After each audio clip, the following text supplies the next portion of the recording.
Now, this issue of the 2027 elections being null and void already, sasa sahi ndo I'm seeing the political bigwigs wameanza kufikiria hiyo kitu sahi. And I said it in one of my videos earlier on in the year. The 2027 elections, as it stands, it's already null and void because of two things. One is what's the constitution saying about the timelines of a 5-year period onto which a general elections should be held. Constitution haijasema ati after 5 years ndo kutakuwa na election. Hapana, constitution inasema within those 5 years tafuta siku wenye watu watafanya election. And you see, in 2027, that Tuesday of August 2027, it will be an extension of a term limit already in itself. Number two, there is this issue of the delimitation of boundaries, or rather review of boundaries by the IBC. It has not been done yet. The constitution has a provision of 8 to 12 years for these boundaries to be reviewed. It has not been reviewed. Now, they want to set a date for, I mean, it goes hand in hand with the general election. I don't know how that is going to work, but I can tell you for sure. This is just trying to sanitize the 2027 election. Ni a ploy to sanitize that, because they already know it is null and void. 2027 is null and void. Last week, Musalia Mudavadi addressed Kenyans as a nation. Why? Because he wants to introduce this constitutional amendment debate enye nimekuja kupeleka nayo. Now, Mudavadi claimed that apparently the 2027 elections will be nullified before it even begins. Why will that happen? Because there's need for a constitutional review and amendment. Utaniuliza, Dero, ni parts gani hizi important sana lazima ziamendiwe during elections? One, they want to increase term limits for elected leaders. And lastly, wanataka kuintroduce new leadership positions, e.g. leader of opposition.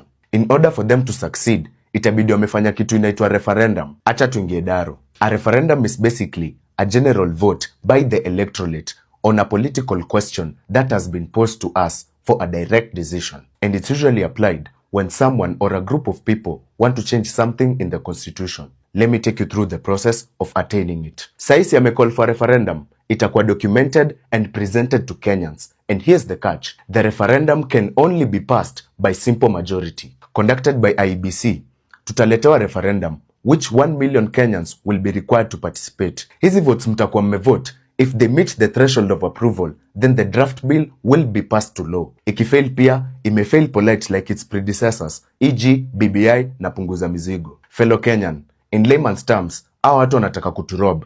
They want to rob us our political freedom that the late Enigma fought for. We don't need a referendum at a time where we are supposed to be fixing our country. Na unajua mbona tunarudishwa nyuma? Because finally, Kenyans have started asking the correct questions. Let me enlighten you. Unacheki hii referendum? That's not even the agenda. Na wapima. They know that it won't work. This is just but a distraction so that you can sway your focus on the crucial things that are affecting us, e.g. the declining health sector. Sini last video tu nikiongelea Kenyatta. Civil servants are suffering. Education sector ndo hiyo. Wakubomolewa hata sijaongelea. Sai kila mtu amejam. 55% of Kenyans couldn't even afford to celebrate Christmas. Alafu nataka kuniambia ati majamaa fulani wanataka kujiongezea term limits. Ndo tuendelee kusafa mkikula poa. Haiwezi. Wejua. I really hope that my fellow countrymen will wake up, see what's in front of them, and say no to this referendum. We have bigger fish to fry, and trust me, you won't distract us from it. Repost TV ndo ifikie as many Kenyans as possible. My people, President Ruto, nimekaa sana bila kumuongelelea, by the way, the referendum, the presidential term limit from 5 to 7 ama to limitless. Anyway, Wakenya wenzangu nataka niwachanue leo. And what is happening in Kenya is not only happening in Kenya, it's happening across Africa. Kuna wenye wanataka hata kudua away the citizens from voting, waanze kukuwa voted na parliamentarians. Sit back, relax and enjoy. So, whatever that your Kenyan president is doing right now, ali copycat from the Sahel nations. Unajua those 3 men after taking leadership with the coup d'etat, ilifika place wakastabilize those 3 nations, wakataka kuleave power. Someone like Traore alikuwa anataka kutoka kwa mamlaka, wananchi wachague president wanataka. So there was a public participation, there were parliamentarians na kulikuwa na yeye na hata other 3 other two men, whereby walisikilizana that since you're delivering, since you've actually broken the chain of the imperialist, you've actually moved us out of the colonial masters, you've nationalized everything, we still need you, and we've done away with the elections. Hakutakuwa na conducting elections in those three nations mpaka wananchi waone that these men wameanza kufanya mchezo, ndio watatolewa on power, either with a coup or wago constitutional wise kufanya elections, wachague mtu wanataka. Okay, so Ruto amekaa hivi chini akafikiria atakuwa kama Traore, amekaa tu hivi chini akafikiria atakaa kama those men, those revolutionary men. Ruto with his friends, with his allies. Niliona the president of Zambia the same thing, anataka presidential term limit ati bado yeye ni mdogo, to 7 years mpaka to infinity.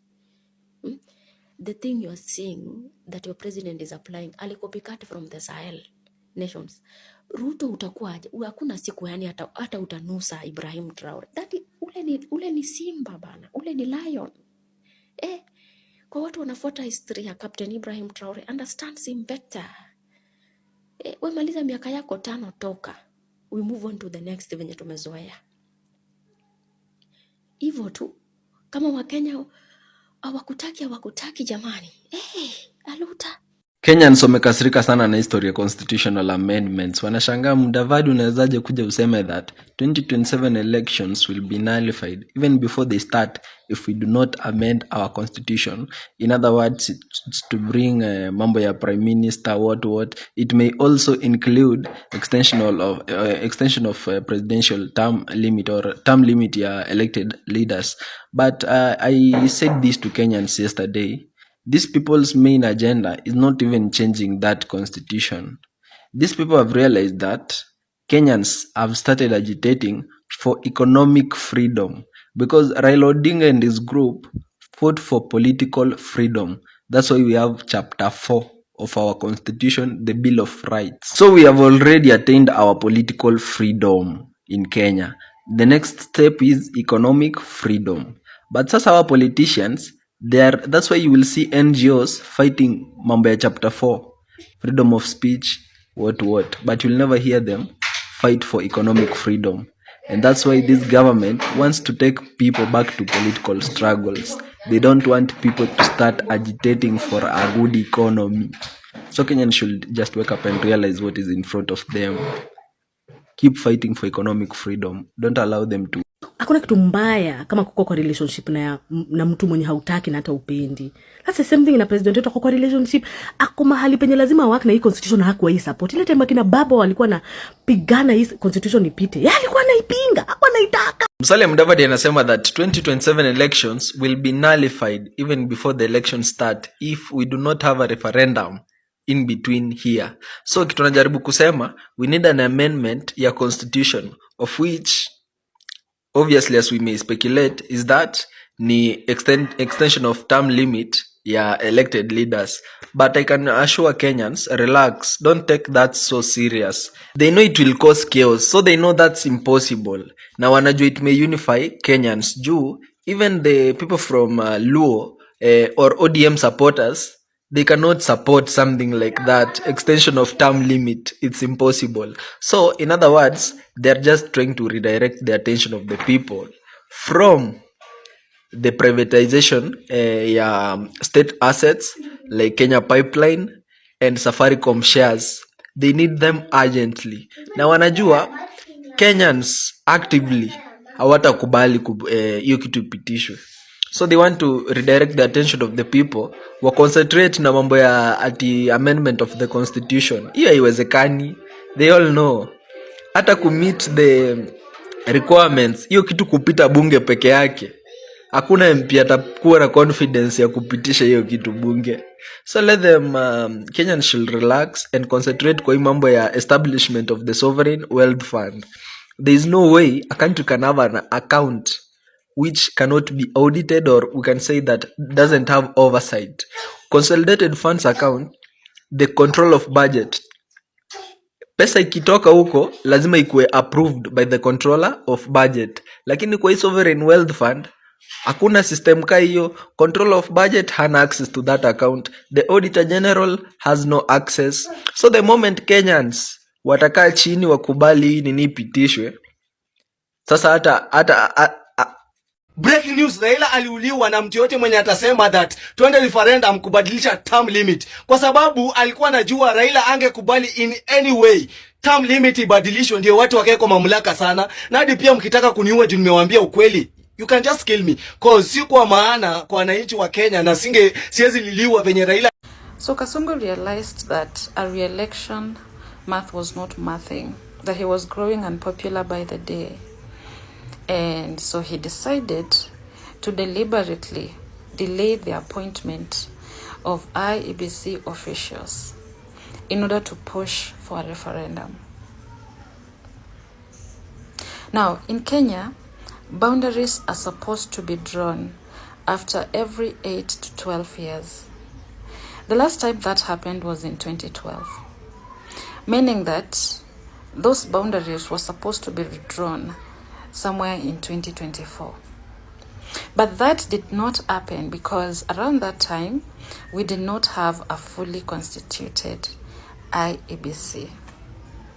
So as it stands, even if IEBC redraws the boundaries, those boundaries, it is not possible that they apply to the 2027 elections.